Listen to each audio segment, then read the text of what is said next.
St. Patrick's Day, so yeah, I'm going to be going into a little bit on how St. Patrick came to be, kind of thing. So yeah, here we go. The history of St. Patrick, or the patron saint of Ireland, was born in the second half of the 4th century, so 300 to 399 AD. It is inevitably sketchy when you go in that far in time, and as his date of birth is uncertain, as some believe that he was born in 373, others in 390. But it isn't just that, it's like the place where he was born cannot be confirmed either. As it was known that he was raised near a village called Bana, Vemta, Brunei. Sorry if I botched that, but its location cannot be identified. Knowing that many places do fall into disrepair and are abandoned after so long. It may have been in the Scottish lowlands, but it equally could have been in Wales, which was under Roman control at the time. And his real name was probably Merwin Succat, and his father, Calpurnius, was a Roman British army officer and a deacon.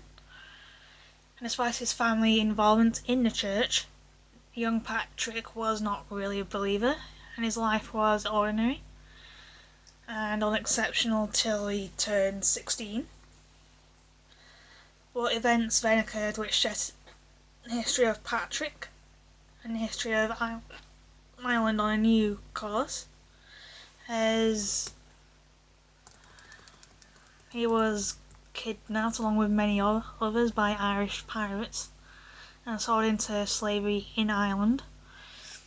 And according to one of his his biographers, Confessio, which survives, the next 6 years were spent imprisoned in the north of the island, and he worked as a herdsman of sheep and pigs on Mount Slemish in County Antrim. And during that time he became increasingly more religious, and he considered his kidnapping and imprisonment as a punishment for his lack of faith, and spent a lot of time in prayer after this. After a vision led him to stow away on a board bound for Britain, back to his family, and there he had a dream that the Irish were calling him back to Ireland to tell him about God, and this inspired him to return as a priest, but not immediately. At this point,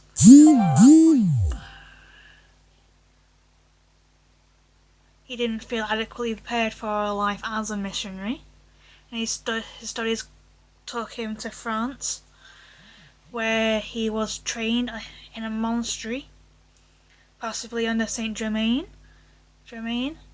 the Bishop of Auxerre, and he dedicated this period of his life to learning, and it was some 12 years before he returned to Irish shores, as a bishop sent with the Pope's blessing.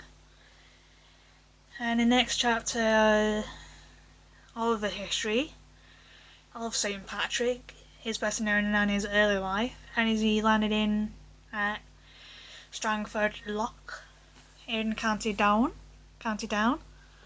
Although he is often credited as having brought Christianity to Ireland, he was unlikely to be the first to have done so. But it wasn't all plain sailing when Patrick got there, as the history of St. Patrick is littered with periods of imprisonment when his teachings had upset the local chieftains or the Celtic druids, and he always escaped or gained freedom by presenting his captors with gifts.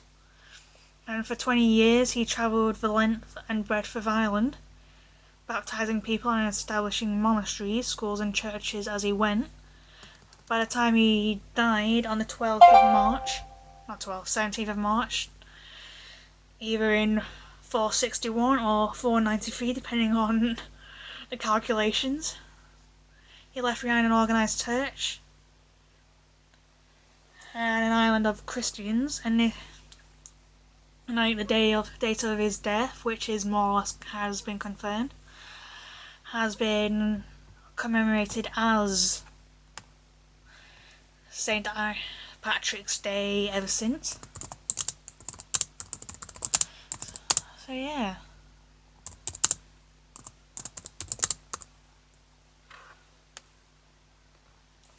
It's a bit like...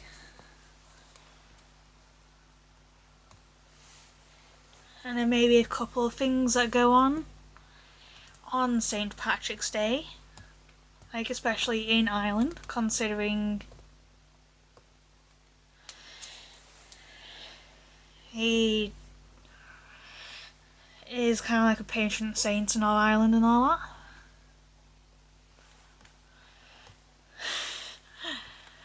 And I feel like I really should have done this bit before, but yeah. But it is never really the biggest of deals. But it's like it's kind of like a way for expatriates to kind of like celebrate their roots in some ways. Some of them emigrated and never really came back. There's like some may just drink and all that. Yeah. So yeah. But I'm going to link the links in the description below. So yeah, bye for now. I'll see you tomorrow for the first of the next week's uni videos. I think we're going into week 21 now. So yeah, bye for now and happy St. Patrick's Day.